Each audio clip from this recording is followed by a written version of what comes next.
내가 들었으므로 내 창자가 흔들렸고 그 목소리로 말미암아 내 입술이 떨렸도다.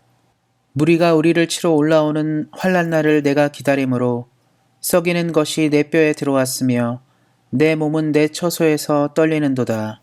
비록 무화과 나무가 무성하지 못하며 포도나무에 열매가 없으며 감람나무에 소출이 없으며 밭에 먹을 것이 없으며 우리의 양이 없으며 외양간에 소가 없을지라도 나는 여호와로 말미암아 즐거워하며 나의 구원의 하나님으로 말미암아 기뻐하리로다.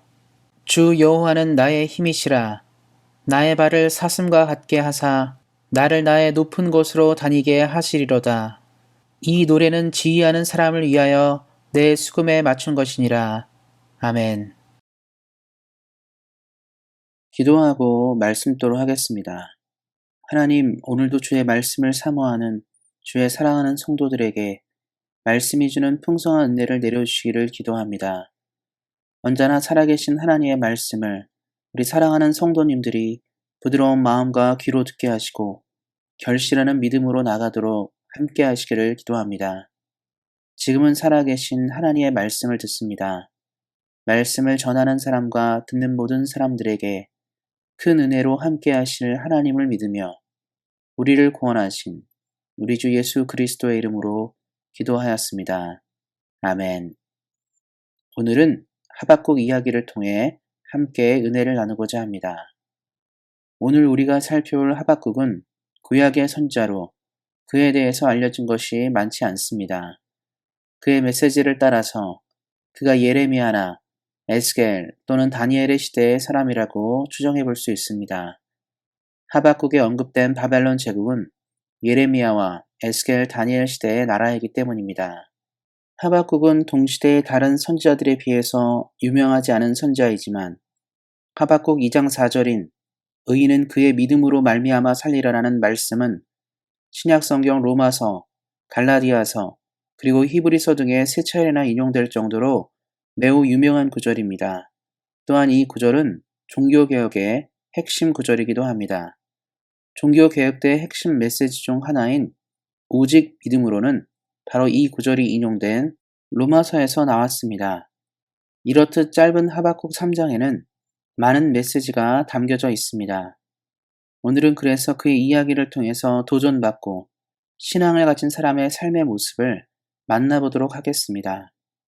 말씀을 살펴보기에 앞서서 하박국의 구조를 이해할 필요가 있습니다. 하박국 전체의 구조는 선지자와 하나님의 대화로 구성되어 있고 주로 하박국 선지자의 질문과 하나님의 대답으로 이루어져 있습니다. 말씀을 살펴보면 하박국은 소명을 받은 선지자임에도 하나님의 뜻에 대해 큰 의문을 가지고 있었습니다. 왜냐하면 그가 이해할 수 없는 일들을 하나님께서 진행할 것이라고 말씀하셨기 때문입니다. 하나님은 하박국에게 이스라엘의 심판을 말씀하시면서 바벨론이 그들을 침략하고 그들을 고통스럽게 할 것이라고 말씀하셨습니다. 하지만 하박국은 이것을 이해할 수 없었습니다.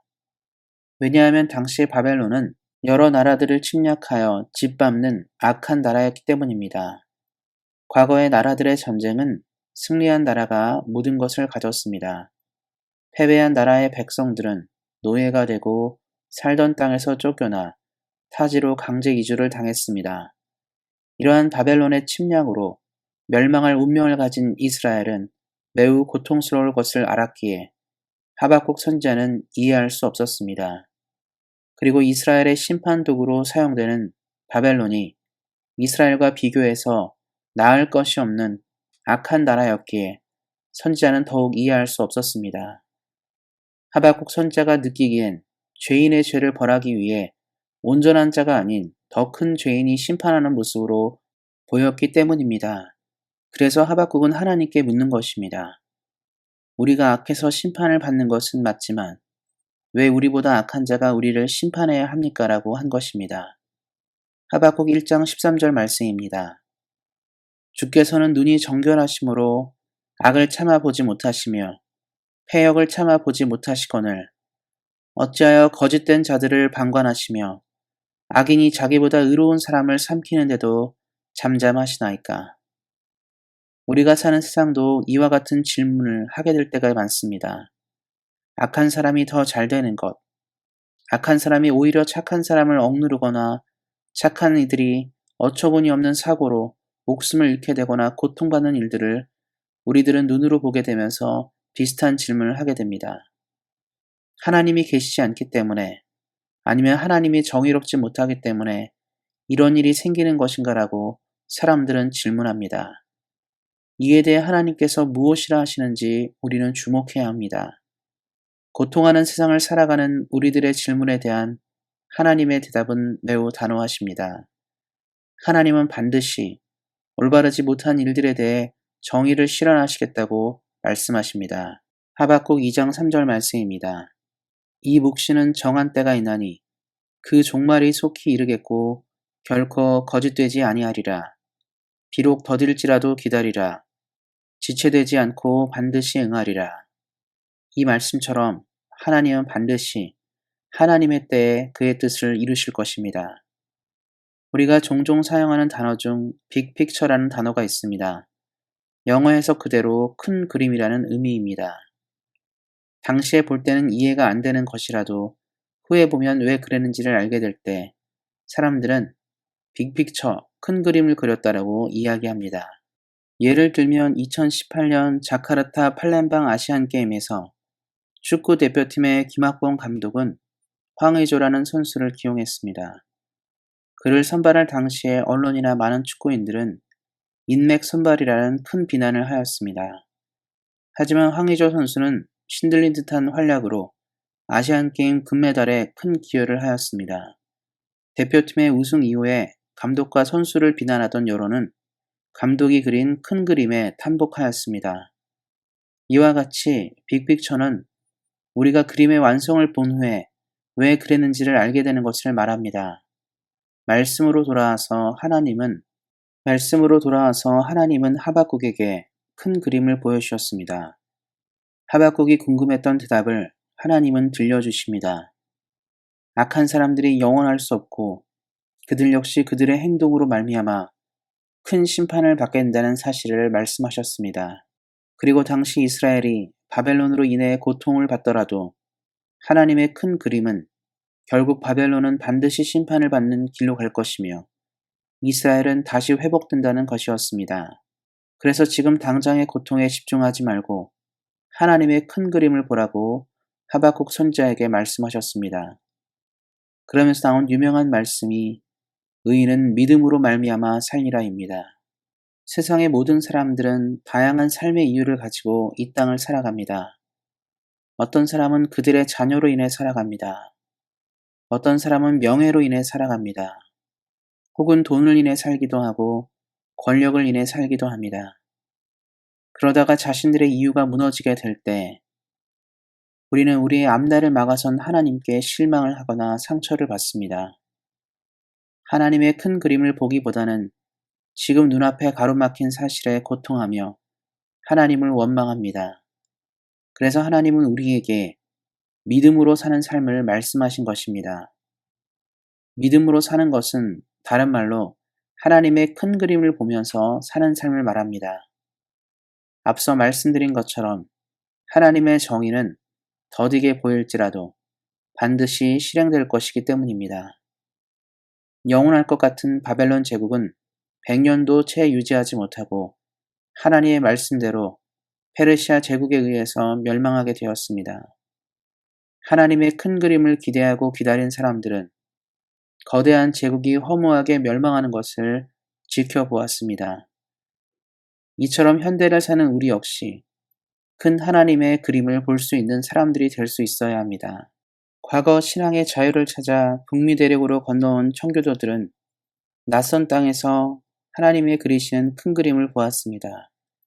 새로운 땅에서 만나는 여러 풍토병과 적응이 어려운 시기를 보냈음에도 하나님께서 이끄시고 만드는 아름다운 땅을 그렸습니다. 그들의 바램과 소망대로 신앙의 자유가 보장된 미국이 출발한 것입니다. 우리 사랑하는 성도님들 역시 믿음을 가진 사람답게 하나님의 큰 그림을 보는 눈으로 이 땅을 살아가시기를 예수님의 이름으로 축원드립니다. 그렇다면 우리는 어떻게 하나님의 큰 그림을 보며 살 수 있을까요? 오늘 읽은 본문을 생각하면서 우리는 그 답을 얻기를 소망합니다. 하박국은 하나님의 대화로 인하여 한 가지 결론에 도달하게 됩니다. 내가 이해하지 못한다 하더라도 하나님은 선하시다는 사실입니다. 이 사실은 이 선지자에게 흔들리지 않는 믿음을 주었습니다. 하박국 3장 2절 말씀입니다. 여호와여 내가 주께 대한 소문을 듣고 놀랐나이다. 여호와여 주는 주의 일을 이 수년 내에 부응하게 하옵소서. 이 수년 내에 나타내시옵소서. 진노 중에라도 긍휼을 잊지 마옵소서. 하박국의 기도를 쉽게 풀어보면 하나님, 우리 민족이 바벨론에게 침략당하게 되고 고통받게 되는 일이 하나님의 뜻이라면 이 일을 이루시옵소서. 다만 심판 중에라도 고통당하는 우리를 기억해 주십시오라는 뜻입니다. 하박국은 왜라는 질문에서 이해함으로 그의 생각을 바꾸었습니다. 하나님의 뜻이 지금 내게 고통스럽더라도 완성될 하나님의 뜻에 나는 행복한 사람으로 있을 것을 그는 믿었기 때문입니다. 그럼에도 불구하고 이는 쉽지 않고 고통스러운 일입니다. 오늘 읽은 본문을 다시 돌아가 보겠습니다. 16절 말씀입니다. 내가 들었으므로 내 창자가 흔들렸고 그 목소리로 말미암아 내 입술이 떨렸도다. 무리가 우리를 치러 오는 환난 날을 내가 기다림으로 썩이는 것이 내 뼈에 들어왔으므로 내 몸은 처소에서 떨리는도다. 사람이 얼마나 마음이 힘들었으면 이러한 표현을 사용하겠습니까? 사람이 대개 큰 고통에 시달릴 때 속이 녹아내릴 정도로 힘겹고 뼈를 깎는 듯이 아픈 고통이라고 이야기합니다. 이처럼 하박국 선지자는 자신의 고통을 창자가 흔들리고 뼈가 썩는 고통이라고 표현하였습니다. 그러한 고통이 자신을 억누르고 밀려올 때마다 하박국 선지자는 하나님을 붙잡았습니다. 왜냐하면 하나님은 우리의 모든 것을 선하신 뜻대로 이루시는 분이시기 때문입니다. 구약 성경의 이스라엘은 왕국을 이루면서 하나님의 부탁하신 명령을 모두 어겼습니다. 하나님의 율법을 온전히 지키지 않으므로 하나님께 큰 실망을 안겨주었습니다. 대개 사람들은 자녀가 올바른 길로 가지 않으면 부모는 자녀를 위해서 눈물로써 매를 들게 됩니다. 미워서 자녀를 징계하는 것이 아니라 사랑해서 앞으로 잘 살기 위해서 징계를 줍니다. 징계에 관한 유명한 이야기 중 이런 이야기가 있습니다. 흉악한 범죄를 저질러 사형을 당하게 된 죄수에게 마지막으로 할 말이 있냐고 묻자 그는 어머니에게 하고 싶은 말이 있다고 하였습니다. 그래서 어머니가 그에게 가까이 오자 그는 어머니의 귀를 물었습니다. 그리고 그가 말하기를 내가 처음에 죄를 지었을 때 나를 징계하였더라면 나는 여기까지 오지 않을 것이라고 하였습니다.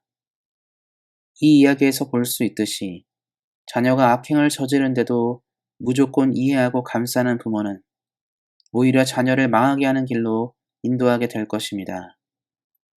하나님은 이스라엘을 포기하지 않으셨기에 심판하시기로 하신 것입니다. 하박국은 이것을 이해했습니다. 하나님께서 자신의 백성을 얼마나 올바르게 살기 원하시는지를 알았습니다. 그리고 징계 중에도 이스라엘 백성을 사랑하시는 신실하신 하나님을 붙잡았습니다. 그래서 하박국 선지자는 신실한 하나님을 바라보며 노래합니다. 무화과 나무가 말라버리고 포도나무에 열매가 맺히지 않고 올리브 나무에서 아무것도 얻지 못하고 밀밭에 흉년이 들고 양과 소가 없을지라도 난 하나님으로 인해 다시 기뻐하고 소망을 가지겠다라고 노래합니다. 놀라운 고백이 아닐 수 없습니다. 하나님께서 우리를 향하신 신실하신 사랑을 믿기에 그는 사람에게 필요한 것이 없다 하더라도 기뻐할 수 있음을 고백하였습니다. 이스라엘에게 무화과, 포도, 올리브, 밀은 주요 농작물이었고 양과 소는 고기, 우유, 털과 가죽을 제공하는 주요 가축이었습니다. 또 소는 농경사에 중요한 노동력을 제공하기도 하였습니다. 이러한 이유로 고대 사회에서 농작물과 가축들이 모두 사라진다며 사실상 삶을 유지하는 것은 불가능한 것이었습니다. 우리 역시 이 땅을 살면서 필요한 것들이 많이 있습니다. 집도 필요하고 차도 필요하고 생계를 유지할 직업과 재정도 필요합니다. 만일 우리에게 필요한 이 모든 것들이 사라진다면 우리는 어떤 고백을 하나님께 할 수 있을까요? 우리도 하박국처럼 오직 하나님만 바라볼 수 있을까요? 그런데 하박국은 생존에 필요한 것들이 없다 하더라도 하나님으로 인해서 기쁨과 소망을 가질 수 있다라고 이야기합니다. 실로 대단한 고백이 아닐 수 없습니다. 그가 하나님의 눈으로 모든 상황을 보았기 때문에 이러한 믿음이 그에게 있었던 것이었습니다.